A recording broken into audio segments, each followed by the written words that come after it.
Welcome, you guys. Hi, Sylvia. Hi, Marta. Hi, Martella. Hi, Elsa. Hi, Linda. Well, Linda just left. Welcome, you guys. Oh, no, there you are. You're just leaning back. Okay.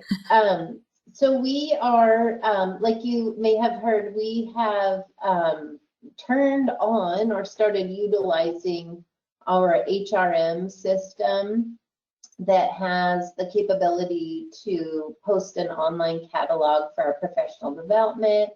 It has the capability to kind of house and manage our clock hours. It has a way to request courses. Each staff member from certified to classified can go in there and look at any professional development they've participated in. It keeps all those records. And the beauty is that we already have this system. So if you've gone in to like pull applicants for a job or post a job, it's that same location. So it's no new platform. We're all already in there. You don't have to learn a new login and all that stuff. So I just want to welcome you. We trained your directors yesterday on this. We taught them how to start building their PD offerings in here.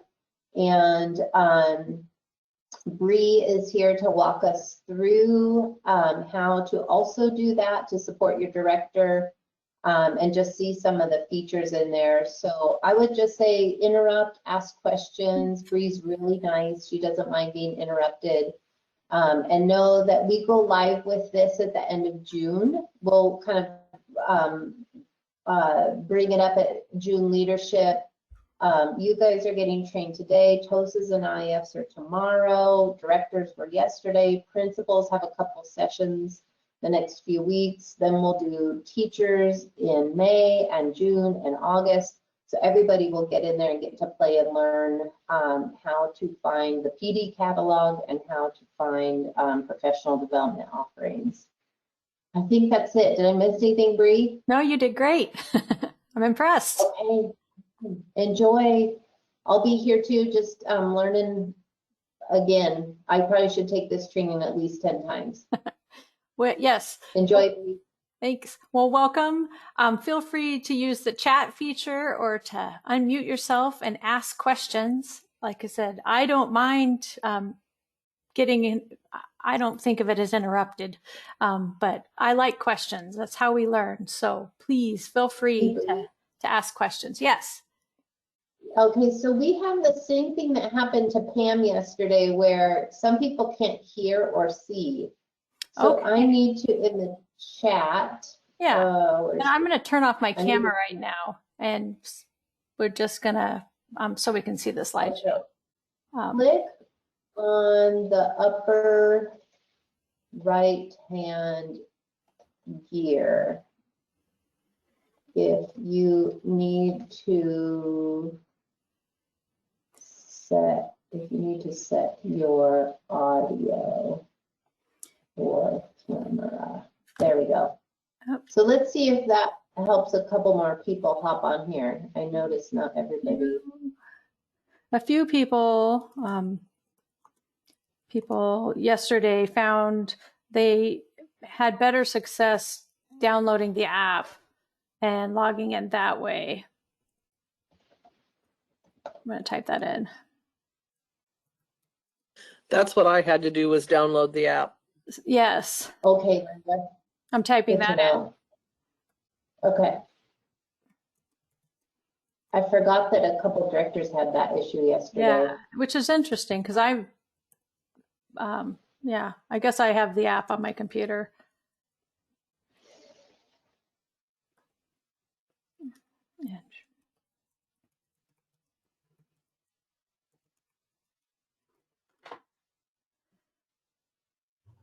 It's very interesting, because every platform is different. Zoom, Google Meet, GoToMeeting, WebEx, they're all just a little different. And based on your computer's web browser settings, you never know.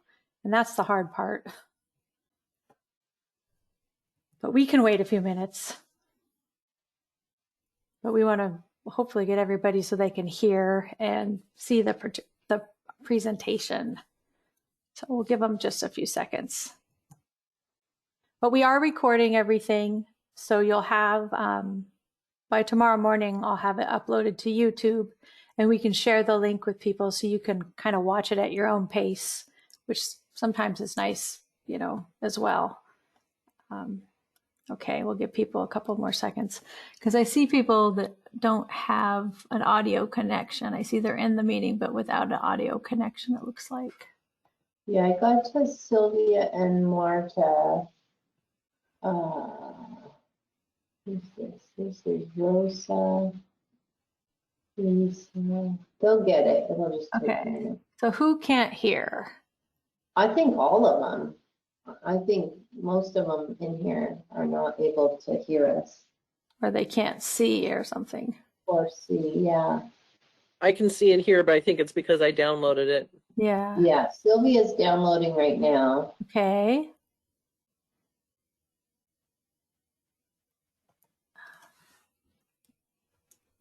Where it's talking about the microphones is a little bit misleading too. I just had to just say, go ahead and not select anything in order for it to work. Yeah.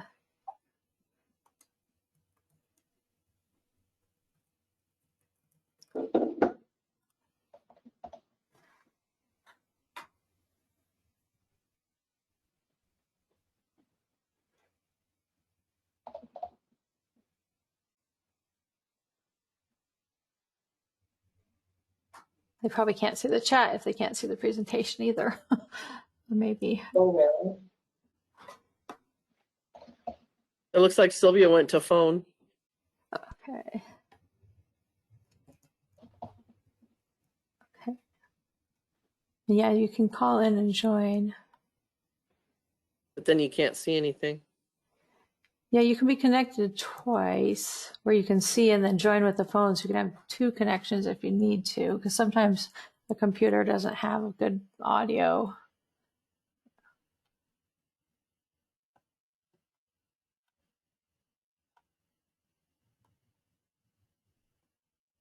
I'm trying to hear everybody. Linda, what's your guys' group called? Support staff? What do you? What was that? Nothing, I got it. Okay. Go mute. So I got a couple people. Get in. I see a couple more. Lisa, what did you have to do to get in? I went all the way back out. I closed out. I left, went all the way back out, and then I went back in again to their email, the global. Yep. And then I checked my settings once again, which I had done, and made sure my microphone, I had the right one. And then that's all I did. All right. Interesting. Yeah.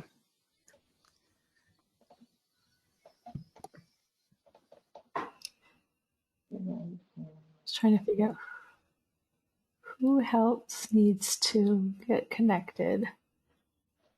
Oh, a lot of people. Well, it looks like we got a few more because I see the microphones, so that's a good sign. Okay. Sylvia, are you in here? She might not be. I don't think Sylvia has an audio connection, or nor does Elsa or Martala or Rosa. But I think there's just 4 without audio right now. They can see you, but I don't know if they can hear. Yes. We can I'm gonna go help. I'm gonna go help Ilda real quick. Perfect. We can hear you though. That's good.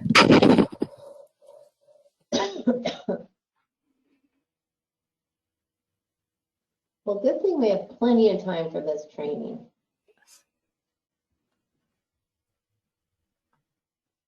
And Linda's back. Okay. Or no, who is it? Someone just joined back. Linda's there. She's helping. Oh yeah, Linda's been there. Sorry. Waiting for name. Someone else. I can't keep track because names pop in and then they move down in order. So.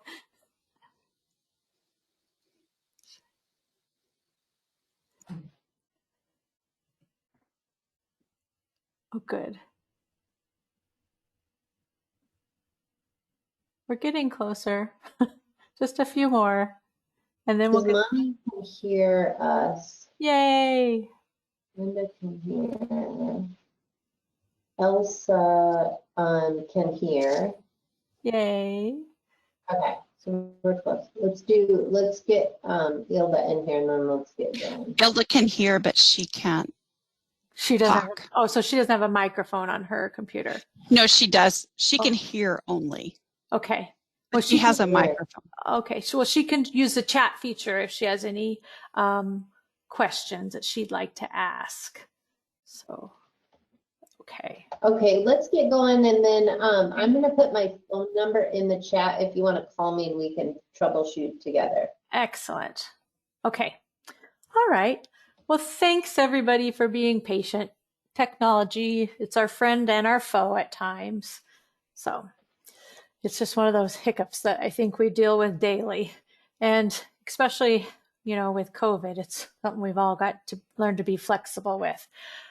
So I'm going to walk you through the new PD system and kind of show you what we call instructors. It's people that are going to be creating and submitting courses and kind of the tools that you'll use when you're managing the PD courses within the system. So that's kind of the goal of today and what our training is going to kind of focus around. So these are some of the things that we're going to talk about today. We're going to first show everybody how we register as an instructor, and then we're going to walk through how we create and submit clock hour proposals. I'm going to fix that feedback because I'm going to mute a couple microphones if that's okay. That's just, oops. And we're going to talk about submitting or creating clock hour proposals, how you print reports, how you can invite and register people to courses, how you add seats to a course, emailing people through the system, and verifying attendance. So that's kind of our roadmap for today's training. So the first thing we're going to talk about is how you register as an instructor. And the reason we do this, it's almost always comes back to OSPI and Washington State rules for clock hour providers. So we're going to go to the PD site, and this is what it looks like. And when you log in, all of you have the role of instructor.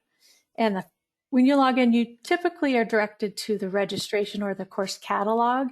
And this is where all the courses that are open for enrollment are listed. I'm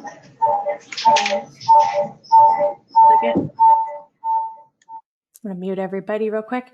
And but where you go to register as instructor is everybody has a tab called My Records, and this is kind of your personal information.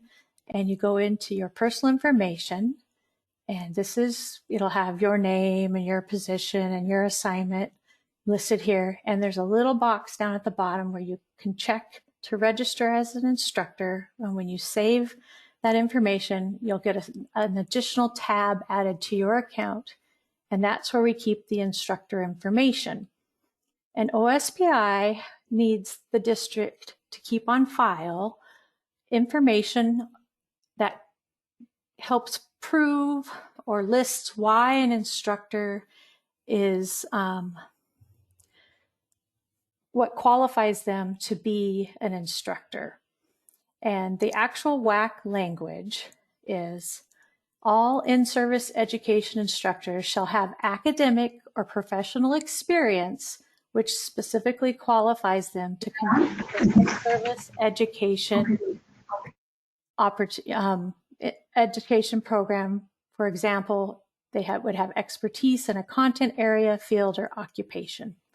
So going back to the system, you have this little tab here where you can select areas of expertise, and the most important part is we want instructors to come out here and fill out this biography. So we tell you, or we ask you to list maybe your academic or professional experience that would qualify you to be an instructor. And when you save that information gets shared on the course detail report with the participants. So if we were ever audited by OSPI, we can quickly show them, this is why that instructor is qualified to teach that course. Okay, so that's the kind of those rules, and make sure we're checking the boxes and keeping the state happy. Okay. That's the first nuts and bolts, getting that over. Now we get on to the fun part where we talk about how do we submit a course proposal, a request for offering a course, clock hour course. Back in the system, there's a tab here called Course Request. This is where instructors go to create a clock hour proposal. And when you log into your account, this will be where any courses you've created will reside. Of course, when you first get here, there's going to be nothing listed because you haven't created anything. And to get started, you're going to press the Add button, Add a Course Request. And it's going to open up a form, and you're going to complete 7 separate sections. So we're going to go through this, each little section. Things to consider. Every course has to be approved by a clock hour committee, and they're going to review your form, and they're going to specifically be looking at the date of your course, how many clock hours are going to be offered. They're going to look at the objectives and the agenda. They're going to review that instructor and their qualifications and the relation of that course to the state's clock hour standards. So when you first open the form, the first page or the first section is probably the most involved. And it has a bunch of fields that you are going to select and fill out. And they're pretty self-explanatory. You're going to start by selecting a request type. And it's going to be, is this a single session course, or are we going to meet one time and be done? Or a multi-session course where we're going to meet multiple times? There's a couple other request types, but we don't use them very often, so we're going to focus on the first 2. You're going to select a category, and I'll show you here. There's lots of different categories to choose from. We have, like, is this an administrative, a CTE, health and safety, special ed, teaching and learning? So it's kind of an umbrella. What best category is this course that I'm going to be offering? Does it fit in? Because sometimes they fit under multiple, so you just pick the best option. And then you pick the school year that the course belongs to. You're going to give it a title, the location of where the course is being offered at.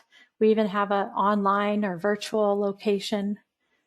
You're going to add your description. That's kind of your advertisement to the participants so they know what your course is kind of about. You add a start date, an end date, and then this registration closing date is what's the last day that you're going to let people register for this course. It's the last day that that course is going to be listed on that course registration tab or be shown on that course catalog. The system will automatically assign an evaluation end date. You'll select the evaluation form. The system automatically assigns a course approval. That's something that the state requires for HR when they post credits in, on the transcript. You don't really need to worry about that. You'll select an authorizing administrator. Right now it's either Erin or Shelby. You're the course requester. You're going to put who's going to be the lead instructor. If it's not you that's actually instructing the class, and maybe you're helping someone else out and you're creating the request for them, you would put that actual instructor's name. You'd select it from the list, and you're going to write your objectives. I like to, oops, went back too far. Oops, back. I'm getting all click happy here. When it comes to objectives, I always say, objectives should be written in the form of what a participant will know or be able to do as a result of the training, not just simply what they're going to do in a session. So after you write all that information, you're going to scroll to the bottom of the page and you'll press the continue button. And that saves your information and creates a record in the system. So it's real important that you get everything done and press continue in a timely fashion, because it's a live web page. And if you have done any online banking, you know what happens when you sit on if you leave the screen open too long, the system logs you out. The same thing will happen if you start a course request and then decide, I'm going to go get a cup of coffee and I'm going to go check my mail and do all these things and then come back. If you haven't got to the bottom of the page and saved it, you might lose your work. So I always like to caution people. You have to get to that next page and actually save it. Then you can actually close your browser and come back another day and complete the course request. But this first page, you have to at least get done with in order to save your work. Okay. So I said that's the most involved section, part of creating a course request or clock hour proposal. Then you'll go on to the next section, section 2, where we establish criteria around the course. And criteria serves 2 purposes. The first is on the course registration page, participants can search for courses they're interested in based on criteria.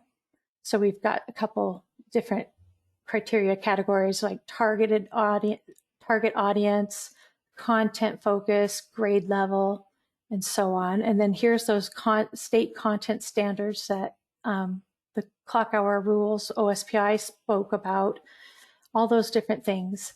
And the second purpose for criteria is for the district. You know, the district can run reports based on any of the established criteria. We use criteria for grants and maybe for tracking the district's strategic goals, lots of different reasons for tracking criteria. So you have to select at least one item for each box where the header is in red, because red means required. And then there'll be that continue button at the bottom of the page, and you'll get to go to the next page. The next section is limits. You don't have to set any limits on a page. Limits restrict who can register for a course. So you can set a limit on a course to limit it to who works in a specific building, so by location or by a PD group. When a district is just getting started using the PD system, I always say don't use limits for a while because it can get a little confusing. And we kind of phase those in later on. So kind of use limits with caution. When in doubt, ask. You can always email me and I can help you set them up if they're needed. Then you move on to section 4, which is a critically important section. This is where you enter the number of credits or clock hours available for the course. It's really simple. You're going to find that lovely add button. You're going to press it and this screen will open. And from the drop-down menu, you're going to select your credit type. You have 2 choices, clock hours or non-clock hours. Most of the courses will most likely be clock hours. So you'll select that, and then you're going to put in the number of clock hours, which is synonymous with the number of hours. So it says credits, that means hours. By default, the system's going to auto-populate Yakima School District because you are the provider, and you'll press save. People often ask what's this little auto-populate means. It's a way to save time for the person who's registering for the class. In other states that use this system, they have different rules, and they will often offer multiple credit options when a person registers, and they have to choose which credit they're going to pick when they register for a class, and then they have to they have to choose it, so we can't auto-populate, and the user has to do additional work. And we want to make things as simple as possible for participants. So by doing that, when they register, this kind of gets skipped over and it just does all the work for the user, because we like to make as few of steps as possible. So after we save, your screen's going to look like this. You'll see your credits you selected, the number, and the provider. If for some reason you made a mistake, you can press this little pencil, which is the edit button, and it'll reopen the screen and you can go and edit anything and then save. Simple as that. Then there'll be a little arrow where you can arrow to the next page or next section, which is where you upload your agenda and any other course materials. To attach and upload an agenda, you start by pressing a little lovely browse button, and it opens a little menu where you can surf your computer and find your document. And then after you find it, it'll be listed here, and you'll press the upload button, and then that document will be listed down here. And if you want to give it a name, you can press the edit button and you can type it in and save it. Pretty simple. And then you'll arrow to the next section. And this is an optional page. You don't have to do this, but if for some reason you wanted to attach course links to your course, you could link up a Google document or a YouTube video or a URL to a web page that has something to do with the course offering, and it would be shared with the participants that sign up to take the course. And it's kind of a similar process. You'll look for that add button. You'll notice throughout the system, there's always this little green button with a plus sign, and that's how you kind of initiate the next step. So you click it and it opens up the ability to type in your link, and you can give it a name and save it. And then you're going to arrow over to the next section, which is where you set up the individual sessions for your course offering. If you've selected a single course, you'll add one session and then you're done. If it's a multi-session course, you'll have to add at least 2 sessions. You'll want to add a session for each date you plan to meet. And if you selected the conference session, you add a track and a session for each track, and so on. I do have detailed written instructions for conferences. We're not going to go into it today because that's way too involved and rarely used. Like I said, you always look for the lovely green add button, and then it's going to open a little screen where you're going to enter an activity date, times, room, and your seat counts. You'll have the option to enter comments that you want to share with participants that's specific to the session. And if you need to, you can assign additional instructors to your course. If it's a multi-session course, after you add the first session, you have the option to press a copy button, which will copy and create a second session, and then you can edit it and change the dates for the second session. So this is what it looks like after you press the add button. It opens a little screen here and it assigns a sequence, and by default it gives it a little activity name of session 1, but you can call it whatever you want. You can change that and type it in something fancy if you'd prefer. You're going to select the date that you're meeting for your session, and you're going to give it a start time and an end time, and assign an actual room location because you picked the building location at the beginning, and now you can give a more specific location here, like the actual room you're meeting in. If you need to set a minimum enrollment for the course to occur, you have that ability here. You don't have to. You can just put 0 if it doesn't really matter. And then you're going to set your total number of seats available, and that same number would be your seats remaining. And then here's your place if you want to share any comments about the session with your participants. And then there's another field if there's any comments that you want to just make note of that are not public comments, but it's a place to kind of make a note. Whoever you selected as the instructor at the beginning will auto-populate here, but this is where you can assign additional instructors to the course. And what that means is anybody that you assign as an additional instructor has access to the course, and they can run reports, and they're able to help manage and help will help manage the course. They can help verify attendance. They could help with the invite register utility, the course utilities, and so on. And as we get to the instructor tab menu in a few minutes, that might hopefully make a little more sense what I mean. And then you'd save. Oh wait, one more last thing. Asynchronous session. If you check this box, the start and end times are blanked out, and on the course detail report, it'll let everybody know it's an asynchronous session. And you'd probably want to put some type of note in here. Well, you don't have to, but you could, kind of talking to that down here. Then you save it and you get a little record like this. It'll list this activity and start date, end date.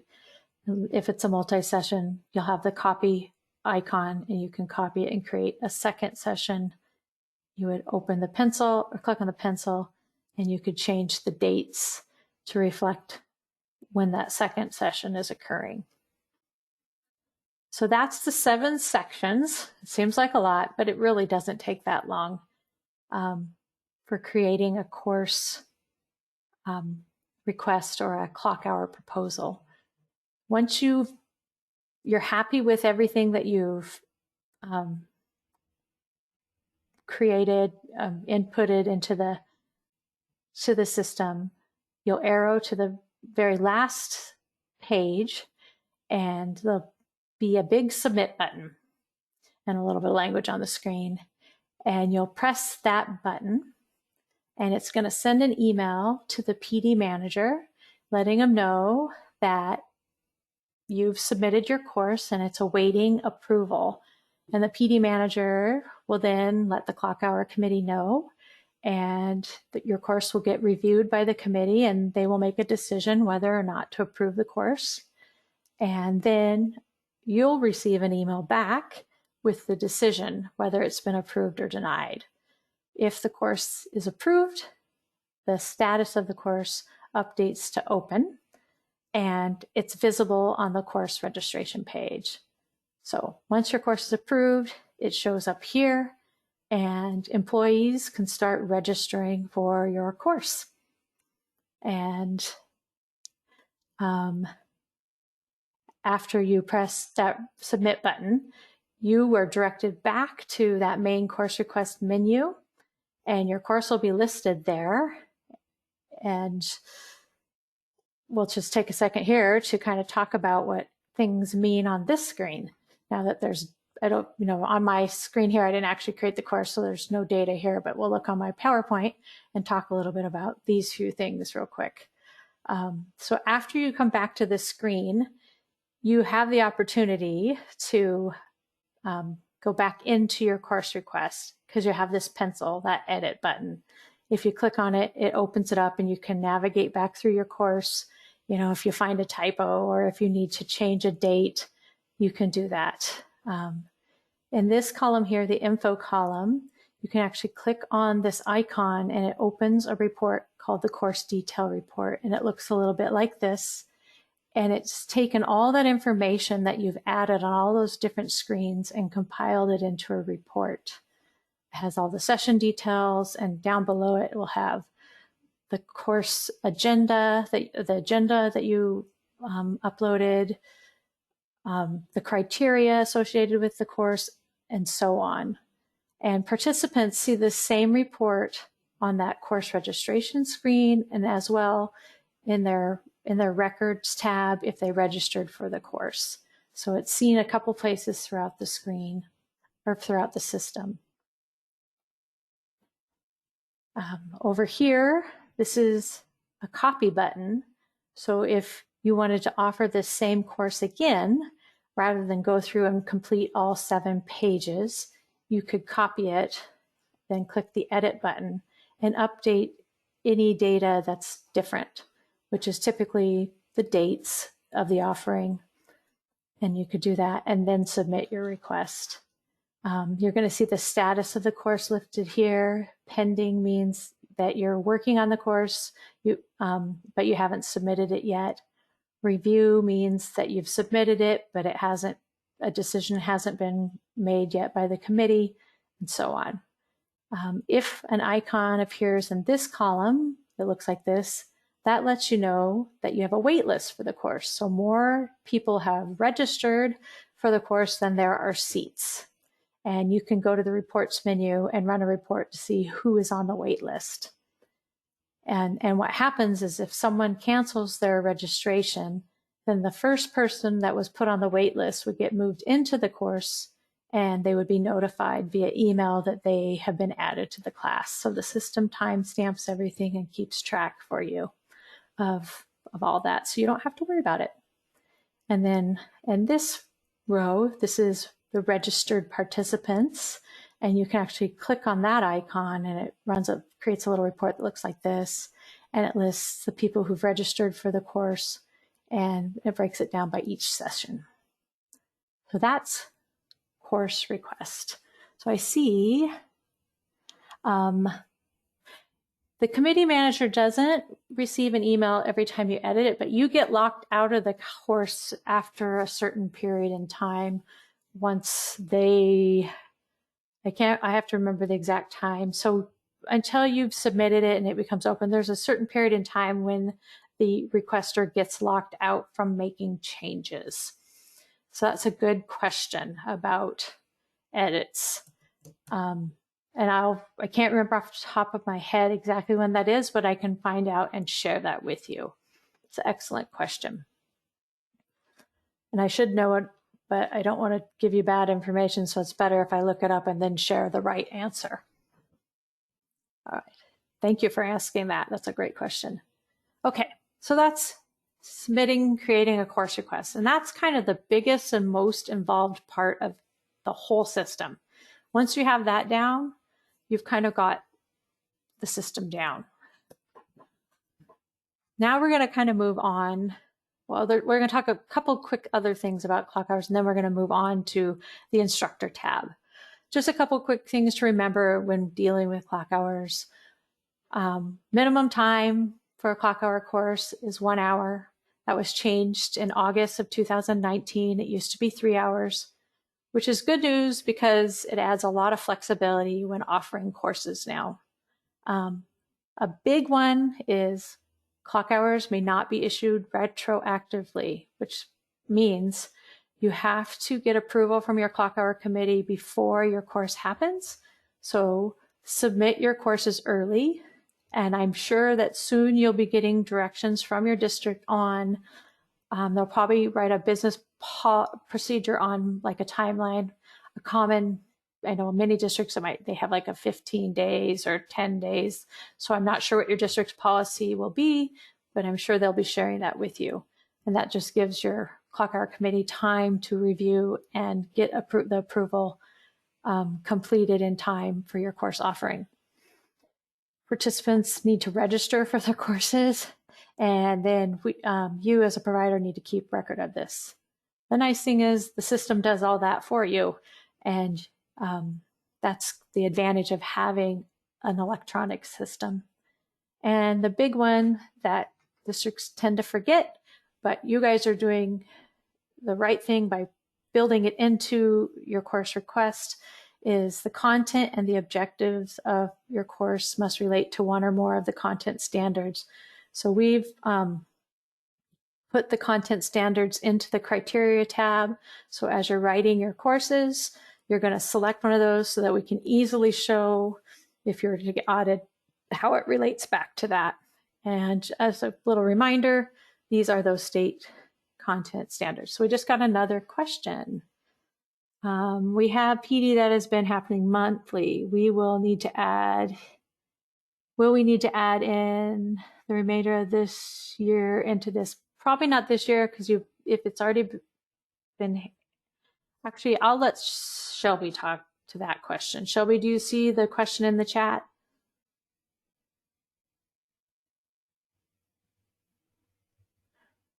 We'll get Shelby to answer that one, Linda. Since you're going live with the system in June, we probably won't have to worry about that, but we'll get that question answered. So hold on to that one. Okay, moving on to the instructor tab. all of you have the instructor role. And by having that role, you get special access to a tab that normal users, a regular user, wouldn't have. And I'm going to show you what I mean by that. Obviously, you get access to the course request tab, but you see this lovely tab called Instructors. And you have a drop-down menu with a couple different tools that are available to you to manage course offerings. And we're going to kind of focus now on what each of these tools does. And one more that's over here, even though it's not under Instructors, that's another one of your tools. The first tool is the reports menu. So after your course is approved and it's time for your course to happen, one of the most common things that we need is some type of sign-in sheet. And this is typical for in-person learning. Virtual is a little different, but we have ways to work around that too. So if you hover over the Instructors tab and select Reports, you get a little menu that looks like this, and there are many report options available to instructors. And over time, this menu may expand as your district decides on other reports that they deem would be helpful. Currently, there are 2 attendance rosters. I have a couple districts that have like 5. Like they have one for PLCs and they have one specific to all sorts of stuff. How you generate a report is fairly simple. You select the report you want, and reports are categorized by course years, typically, not always.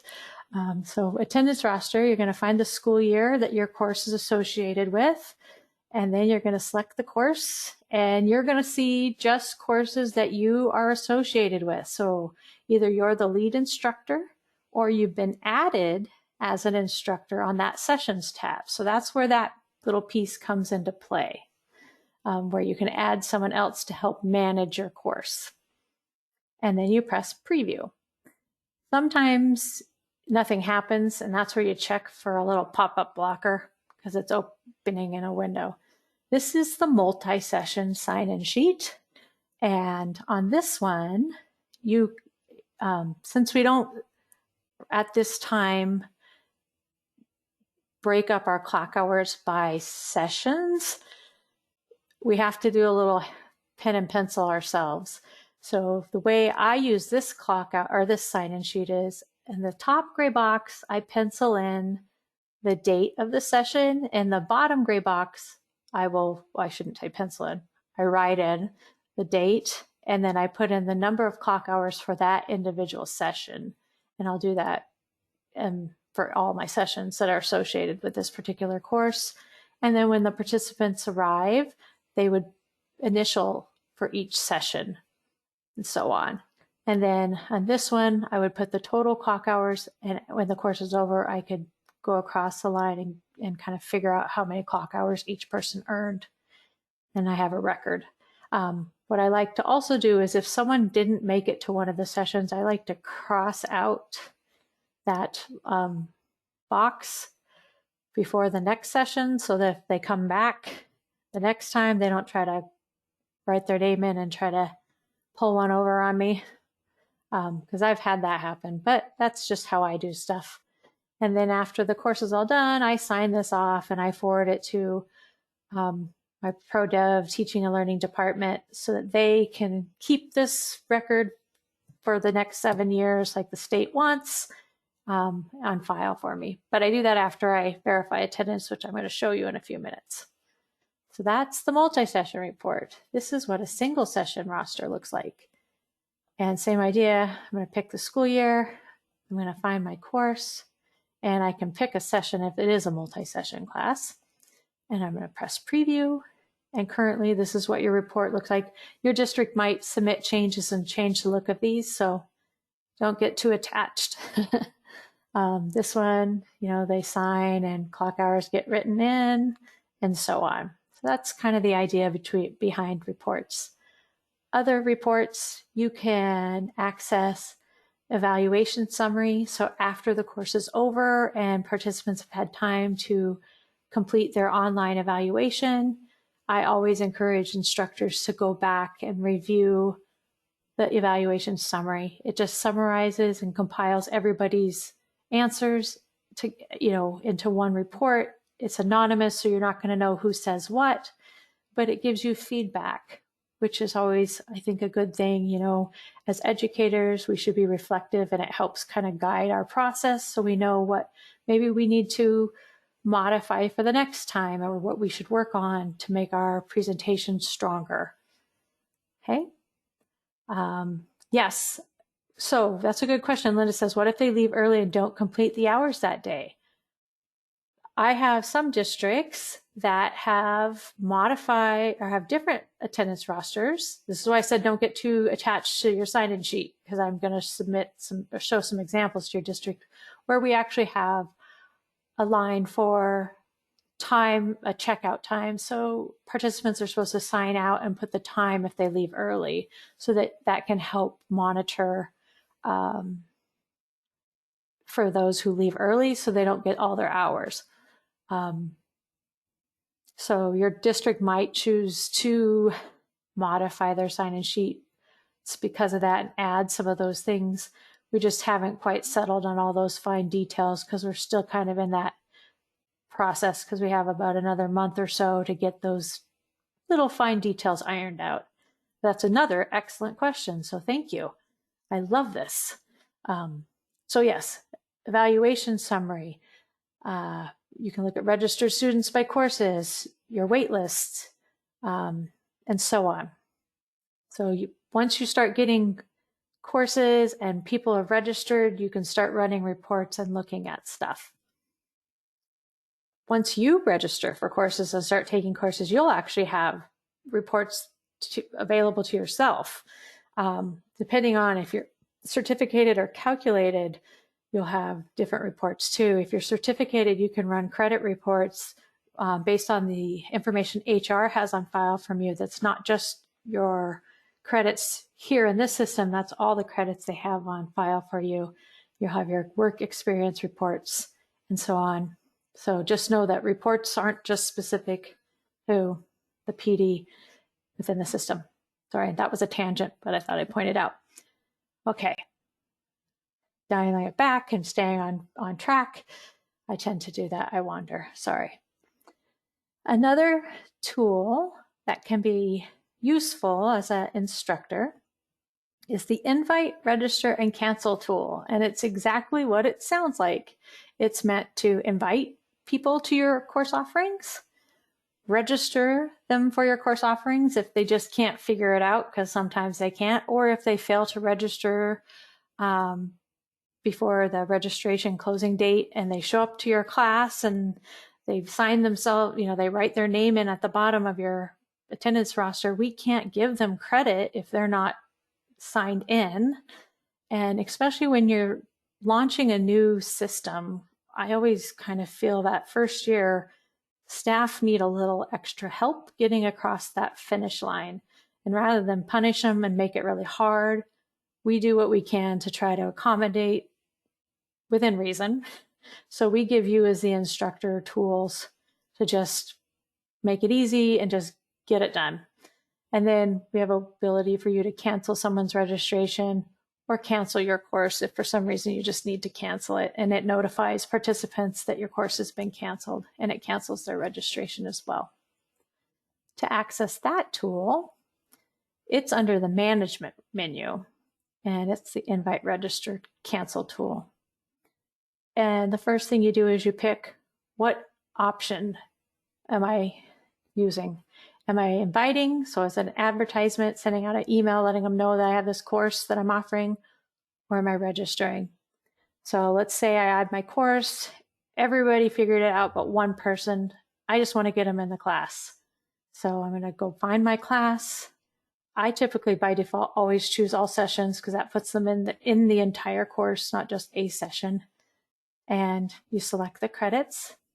And then you can continue and you can go find the participant.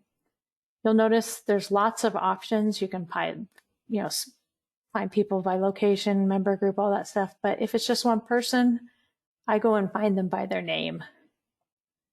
And my little test person here is called test. I find them. Then I go to the next tab is where I actually process and register them. The person's name shows up here. And if for some reason I pick the wrong person, I could delete them, return back here and actually find the right person. But if I'm confident that this is the person I needed to register, I'd press the register button and they've been added to my class. You have another option here, this no email. If you don't want them to get the confirmation email, sometimes I choose not to send it to them if the class has already started because they get confused. They're like, well, I'm in the class. Why am I getting this email? You can do that. Other people think, nope, they need that. They need that confirmation. That's personal choice, but that's what that option means. I don't really want to register them, so I'm not going to. So that is another tool that we make available to our instructors. Let's see what's next. Then we have another tool for adding seats to your course. Within the system, it handles your seat count. So as someone registers, the seat count just counts down. It timestamps everything. And once you hit your seat count gets to 0, it starts putting people on a wait list. And you might decide that, well, I really want to add more seats and I'm going to accommodate everybody. And I want to include these people in the wait list in my course. Well, we have a course utility for adding seats. Some people get confused and they go back to course utility or to the course request and just go to the sessions tab and try adding seats there. But I caution people, you never want to do that because it just adds numbers to the page, but it doesn't actually do anything. You need some type of action to happen in order for the system to be triggered into moving people off the wait list into the actual course and to send out emails notifying people they've been added. And that's where course utilities comes into play. So the course utilities is also under the instructor menu. And you just select that option and you find your course. And if it's a multi-session course, you have to repeat the steps for each course. Unfortunately, this course doesn't actually have a wait list, but we're going to pretend it does. When someone's at the door, they're just going to have to wait. Sorry, I don't know if you heard my doorbell.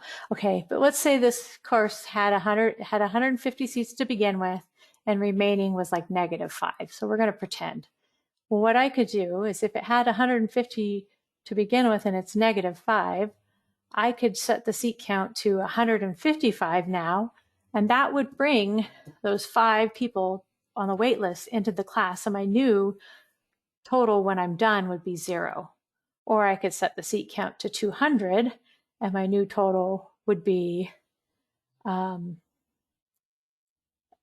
45. Or wait, if it was -5, sorry that. But whatever number I chose here, once I press save changes, the system's going to spin. You'll get a little spinny ball here for a second, because what it's doing is it's moving 1, 2, 3, 4, 5 people out of the wait list and sending 5 messages to those people, letting them know that they've been taken off the wait list and moved into the class. And then I would repeat that again for the additional session, because we always want some type of trigger to get those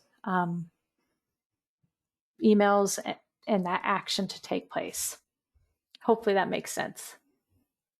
But that's what seats are for. And you can also use it when you don't have a wait list. Say I just wanted to up my seats to 200. If I did that now, I would have, when I'm done, I would have 200 here listed, and I would have a remaining of another 50 seats to that, 198. okay? So, I'm doing a lot of talking. We're almost done. We're getting close.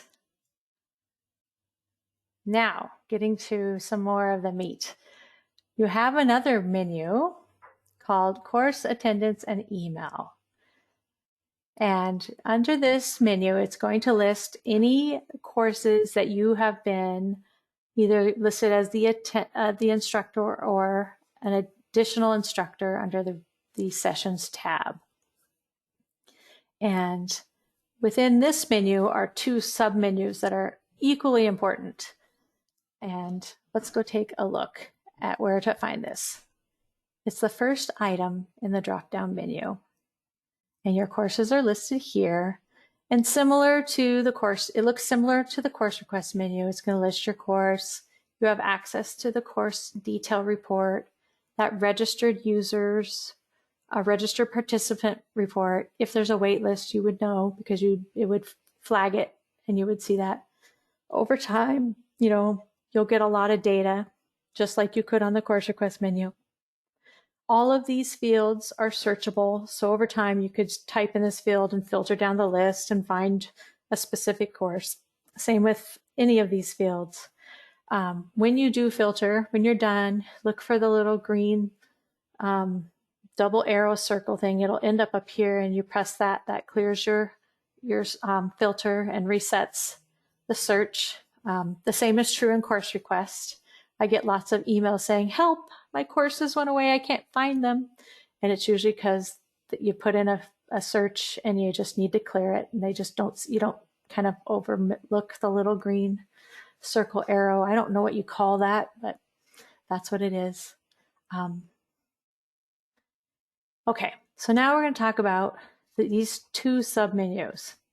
The first one is you have the ability to send emails to anybody who's registered for your course. And we do that by clicking on the email icon, and it opens a screen where you can type a subject line for your email, and then you can come down in here and compose an email message. If you look at the bottom of the screen, it'll tell you how many people are going to receive the email, because that's how many people are registered for your course. You have the option to load the course info, and it's going to add the course ID number, the title of the course, the start date, and the location of the course. And obviously, if you don't want some of that information in there, you can just erase it before you compose your message, blah, blah, blah, blah. And once you're done and you have everything the way you want, you just press send message and the email gets sent out, and a copy of the email gets sent to yourself so you know what has been sent.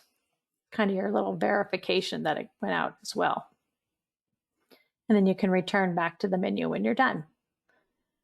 Now, the most important part of being an instructor is verifying attendance, because this is how ultimately clock hours are awarded to employees. So after your course is over, we want instructors to review the sign-in sheets, and we want you to register anybody who didn't register themselves. So that's where that invite register tool comes in handy. So you look at your sign-in sheet, and I always look, did anybody write their name in at the bottom? And if they did, I take my sign-in sheet, I open up the grading screen, and I see, was it because I just printed my sign-in sheet before they registered, or did they really not register themselves? If they didn't register themselves, I go and use the tool and get them added to the class first. Then I go and I just make sure, on my sign-in sheet, I like to total up the clock hours because it makes the next step easier on myself. As an instructor, you can register and sign the sign-in sheets if you need the clock hours as well. That's allowed. The only time you can't receive clock hours is if you're the only participant. So the way the WAC is actually written is clock hours may not be offered for individuals serving as the instructor of a course for which they are the only participant.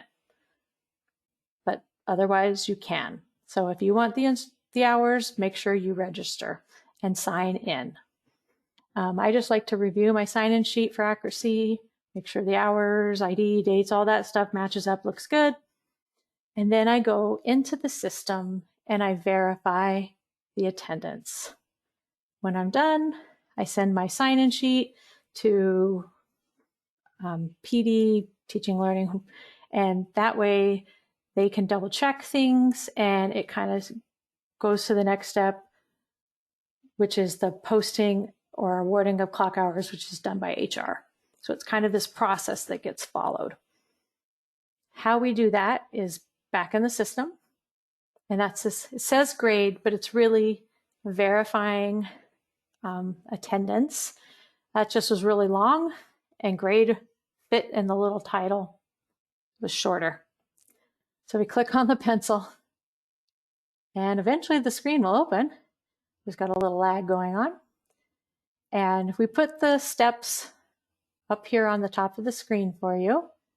And the first step is you mark all complete. I'm not really going to do it.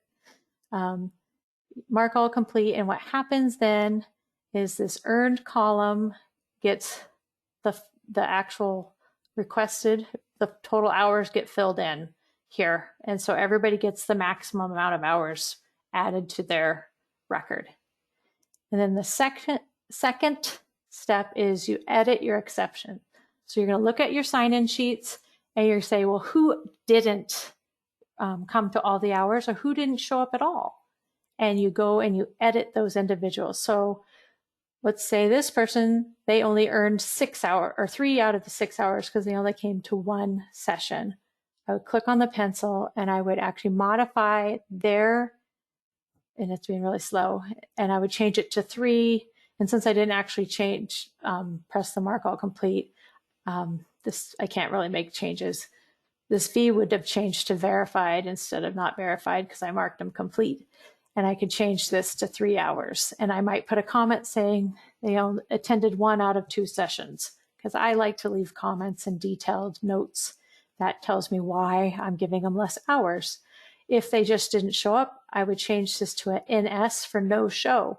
And by default, the system would erase the hours and put in a comment for me that said no show. And that's what I do. I go through, and when I'm satisfied that all my records are accurate, the last action that you do is pressing the grading complete button. When you press that button, all the participants are emailed, thanking them for attending, letting them know that the course has been attendance has been verified for the course. And if they haven't completed their course evaluation, to please do so. Additionally, the PD manager gets an email letting them know that you, the instructor, have verified attendance and to be on the lookout for their documentation, the attendance documentation for that course, so the sign-in sheet. And then that's when we request that the instructor forward their materials to the PD office and they'll hold on to them for you. And then we have the PD office kind of do a second check of your work because we always like a double set of eyes just to make sure, you know, we're all human. We might have skipped something accidentally. And then after they do that, they hand off the course to HR, and HR is able to go in and post the course and award credit, and it gets transcribed to the employee's transcript. And now your district will actually be able to offer an official transcript and all your clock hours rather than having to maintain individual clock hour forms will be on one single, or over time they'll become multiple pages, PD transcript document, which will be really nice. And employees will be able to print them themselves at any time. So you won't have to have, request HR to print them or annually you would get them from your ESD. Now you can get your own at any time. So that's that's kind of the process. There's one last tab I want to point out, and then we're going to show you how you would log into your account. The last section is called Resources. And in here are all the detailed written instructions on all the different utilities and tools available in the PD system. So yeah, it's a step-by-step instructions on how to complete a course request, or how to use the invite register tool, or how to verify attendance. They're all right here, found under that resource menu. Okay. I also have a slide here that kind of goes over the different statuses of the courses. And there's your resources. Now, logging into your account. All of you have an account, and this is the actual, oops, went too fast. I was going to copy. This is the actual URL. I'll put it in the chat in just a second. I updated emails. Some of you had the old Yakima school email addresses for your accounts. I updated them to your new ones with the YSD7 today. So you can log in. I'll have to put that email address too, because I updated it. Okay. I will so what you'll do is you'll go to this URL. I'm going to put it in the chat in just a second, and you'll click the login button, and you'll enter your email address, and your password is whatever you used on the job system. If you don't know it, you can click this lovely gray send password button, and it'll email it to you. There are a couple people that didn't have Yakima email addresses that were still using their personal, and I didn't want to change them yet until I communicated with them. So I don't know if they're on the training today or not, but I'll look and see, and then we can work on getting yours changed. So let me first give you the web address, and we can go from there. So here is the URL, and anybody who needs help getting logged in, we'll work on that next. So, all right. Let's see. Maybe you guys all do have, I think you might, actually you guys should all be the ysd7.org, and there isn't anybody today that has a weird email address. That's tomorrow. Okay. And I'm done talking, so if anybody else has questions, feel free. Thanks for hanging in there, everyone. That was a lot of a grand tour, right? The P&L directors had the same experience yesterday, so you guys were all learning together, but kind of a familiar platform. What are folks thinking out there? Does this look like doable? Thoughts that you're having? Oh, and I'll unmute you now.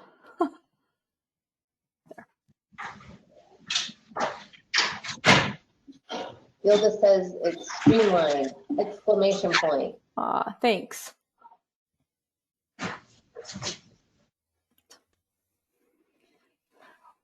When I want to let you know, I put my email on the little slideshow. You are welcome to email me directly if you have questions or things you're just having like troubles, or like getting into your account, or once you're in your account, navigating things, if things seem clumsy or difficult, you can email me directly and I will help you. So don't be afraid to ask. We all have to learn.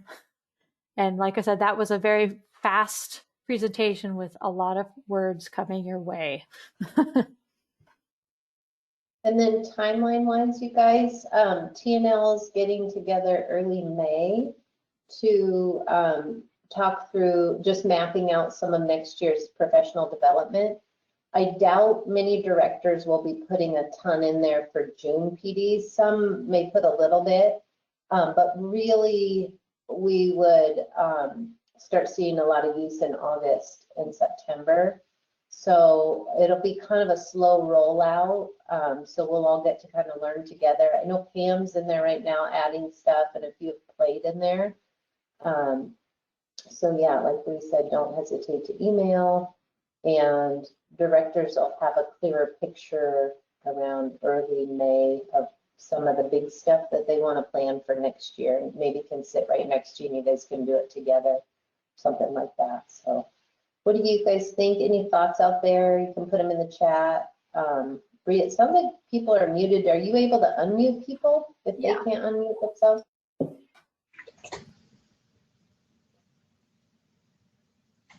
Ooh, room scheduler.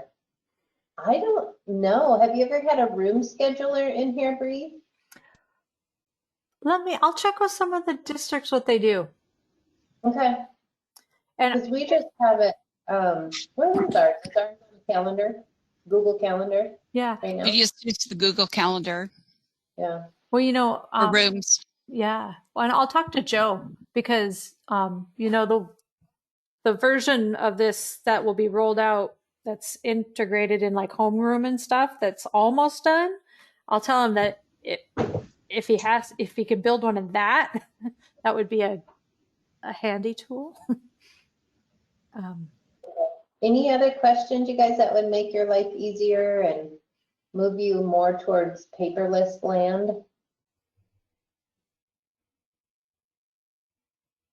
So is that what this is about, moving paperless? That's the dream, right? Like, it's like a 6-year dream, like slowly but surely you don't have piles and piles of paper on your desk.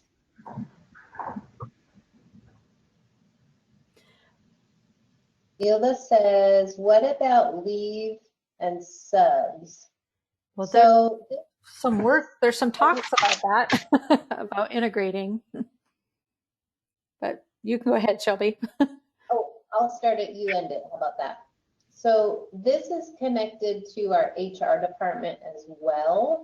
And they are, everything we do in here connects to our staff's files, including yours.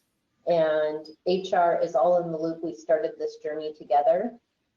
Payroll is also in the loop, and they will be bringing on board the payroll applications that connect to this here soon, and the subsystem. Right now, the way we do subs stays the same until we bring on that next piece, but it's coming, so hang tight. Yeah, we're working on integrating leave and sub all into one is the plan. And like one plan will be like when a teacher registers for a PD opportunity and they require a sub, it'll all kind of like, then it'll direct them to fill out that piece. But also there'll be some parts integrated when courses are requested that maybe have to have caps for subs or you know, we're working on getting that all kind of interconnected. So it can also from the district side, like we can put caps on, like we're going to have this course, but we can only have so many subs, or I don't know how to put it into. Well, kind of like what we've done historically, Marta, well, everybody can speak to this. You know, we may define the Tuesday, Wednesday, Thursday as open for subs and max at 30, right? And then we let only Mondays and Fridays be like superintendent approved, or any of our RAD schools or our OSSI schools may be able to access the Monday or Friday training, but maybe not. But we can set those boundaries so that when people set up a PD, it has to follow those guidelines. Thank you for putting that much more eloquently. You're welcome. It's, you know, my brain becomes soup some days. All right, you guys, any other questions? Other than that, we can hop in there and play. Bree, do you want to have them try and add one just on their own and see how it feels? Yeah, you guys are welcome to play. Right now, everything on the site is just kind of fun because we will go through and delete what doesn't belong before we go live. I know some people are like creating stuff that they want to keep, and we'll ask people, is this for fun or not? But you have permission to go in and make a course request just to practice. And that's totally cool because I have the tools to, erase stuff and reset and clean things up afterwards. I would really like everybody to practice doing one, because what happens when we all try and do one course request of our own, we find in the drop-down buttons things that you would want in there. Yes. And then you can just tell Bree and I in the chat, or send us an email that says, Shelby, Bree, can you add CTE in the such and such drop-down? Or we forgot to add this. Yes. So it helps us see what we missed when we built this. So maybe if everybody could do a professional development call, you know, whatever, a fun one, make up a fun one. Yes. It really Margaret, helps. on Friday. Yeah, it's, you know, when you stare at something after a long time, you stop seeing kind of those details. It just kind of all becomes blurry, and having extra sets of eyes really helps a lot. So we appreciate feedback at this point. And the nice thing is, your site is kind of a living, breathing entity now, and it can evolve and change and grow. And that's what I like about stuff. Yes. Yeah, while they're getting in there to make up a practice request, can you model it one more time for us? Yeah. Let's pretend we're going to go in and just create a course request. Yeah. For So we'll just start, and I'm going to go in here. So I'm at course. Yeah, I'm at course request, and I'm going to make a single session course. And I'm going to pick, I'll do technology today. And I'm going to pick this current school year, even though it's almost over. And this is going to be Bree's Crazy Test course. And so I can go and I can pick a location, whatever I want. And so you see I picked just a location, then it populates the actual address, which on that course detail report, it'll have a Google map link. So if someone for some reason doesn't know where the location is, they can click on a link to help them find it. Then you're going to put in your course description, and which is an I think you know, add, I can't even talk. So some of the locations were put in there by HR for posting jobs.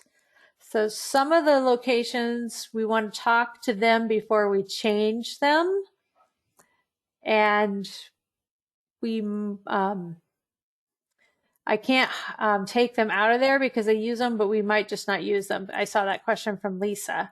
Because the locations table shared by HR, and we might want to talk to them.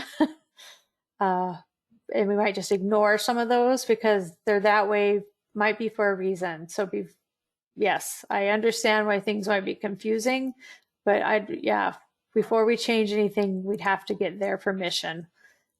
Hey, Bree, Yeah. why don't you and Sherry and I just go through that list one time, just virtually? So if you could email Sherry and I that list and say, please edit as you see fit.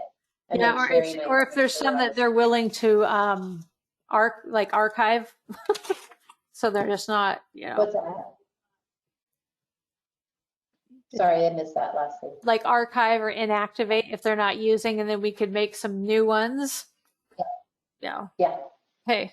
I'd be happy to give that input. Yeah.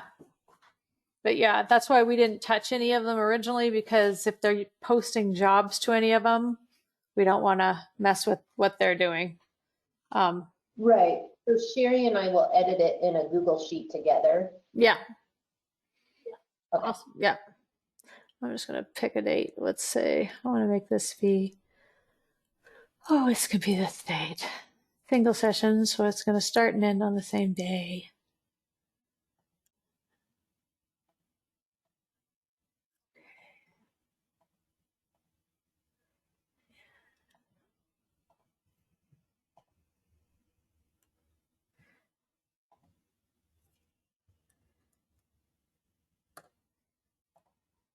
And I don't feel like typing.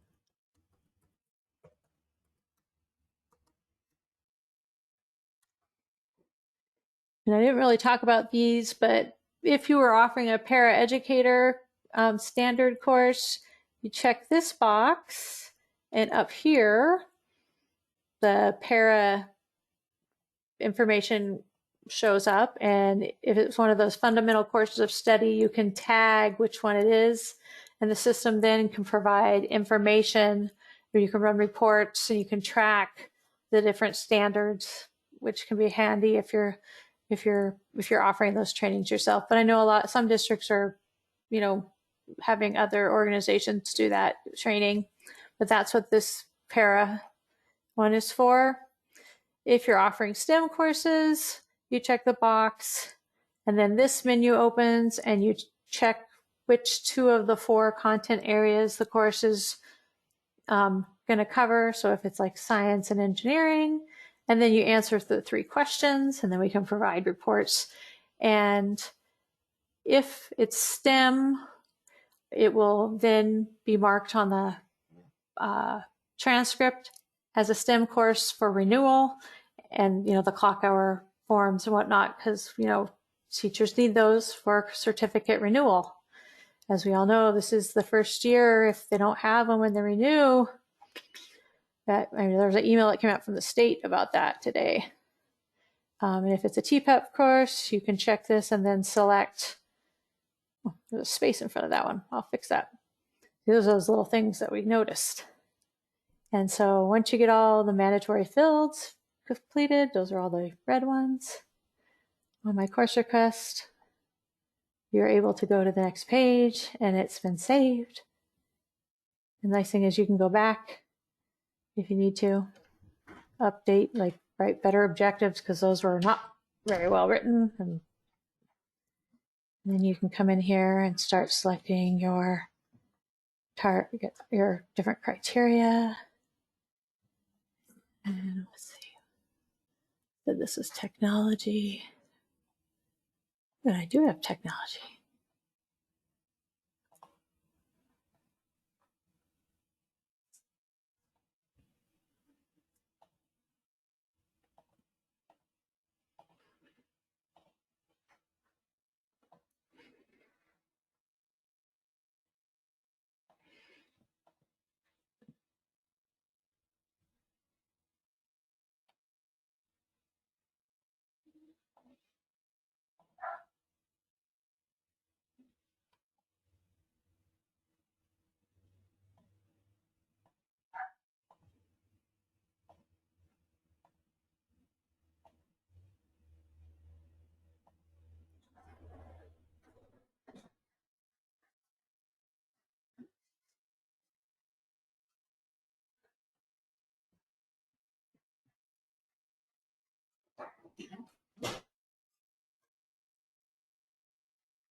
Let's come back. I don't have an agenda.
53, there's a request in here.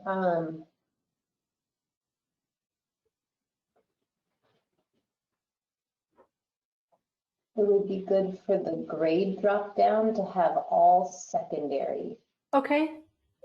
which includes, this request was 7 to 12, Okay. specific to CTE.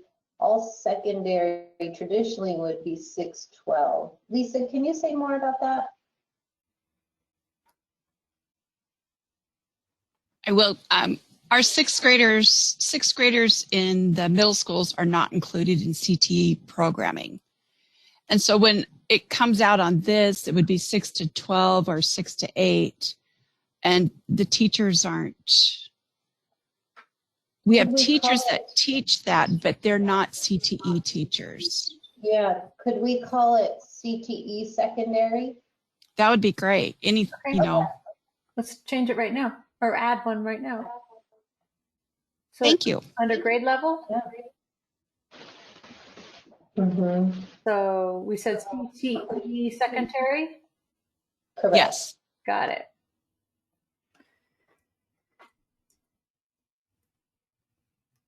Ugh, can't type and I swear, whenever anybody's looking, my fingers become like fumbling idiots. Cello. It's like talking and chewing gum and walking and all that fun stuff. Okay, now it's there. Thank you. How does it know to pick up just 7th grade through 12th grade?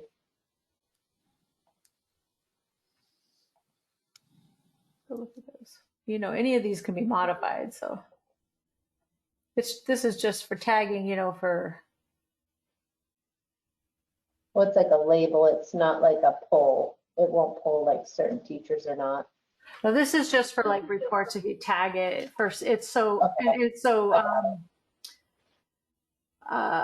and participants can search, and that CTE secondary would be nice for, you know, I could see that be a nice filter. If I fall in that category, I could go look for courses where that's a specific tag or flag, I guess. Yeah, that makes sense. How's everybody else doing? Anyone having questions or hitting any roadblocks when you made your fake training?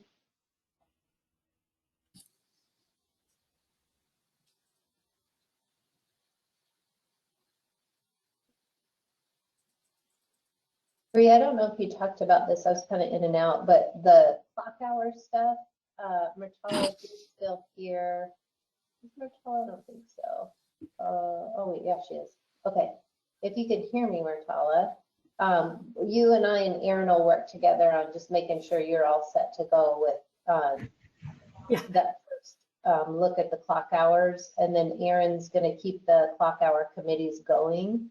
And we'll also maintain an evaluation committee where we'll go and read all the data on the staff evals on whether courses were effective or highly rated or not. So, so that's coming down the pipeline too. All right. Thank you, Shelby. You bet.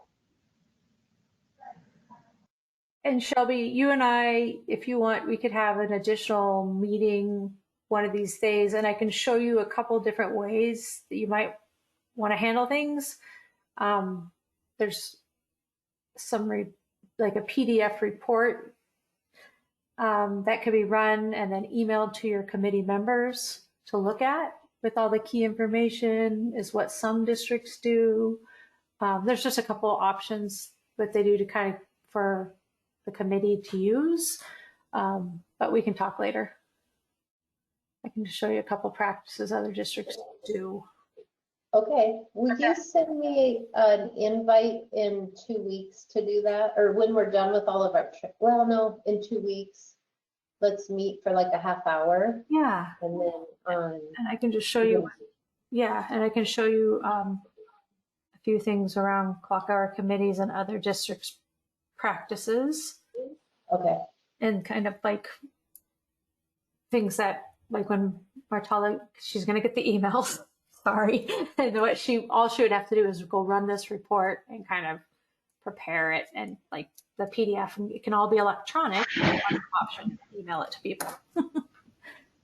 It's one. I'm gonna keep it easy. Yes, 2 weeks.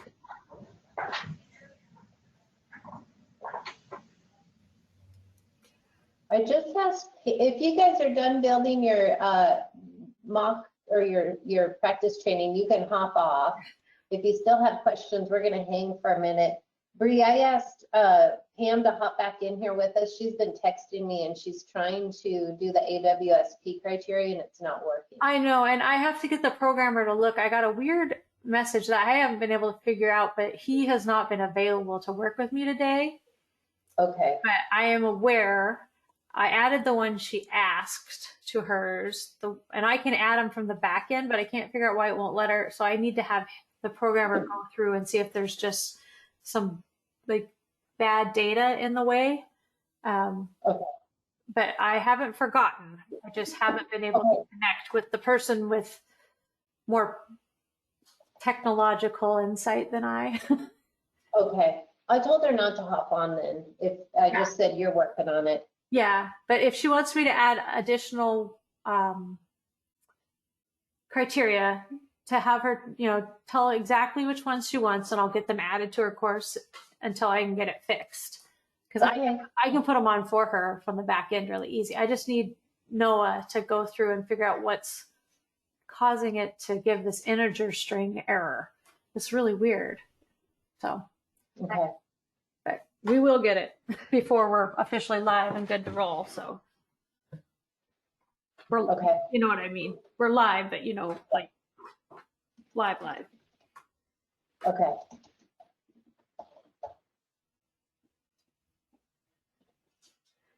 All right. Well, you guys, last chance for questions, thoughts, ideas. Otherwise, we can call it a day. You guys are wonderful. Mm-hmm. You're wonderful, even though we can't see your smiling faces. Everybody good out there? All right. I don't see any chats or questions. All right, I think we're gonna call it a day, guys. We ended a little early, so do a lap around your house or central services. Go get a glass of water and do a little stretching and finish your day strong. We'll talk to you later. Yes. Bertava, we'll be in touch.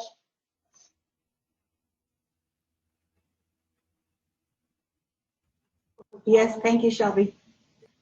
Yeah, good to hear your voice. You too. All right, I'll see you later, Bree. Hey, thank you. Talk to you tomorrow morning. Okay, bye. Bye.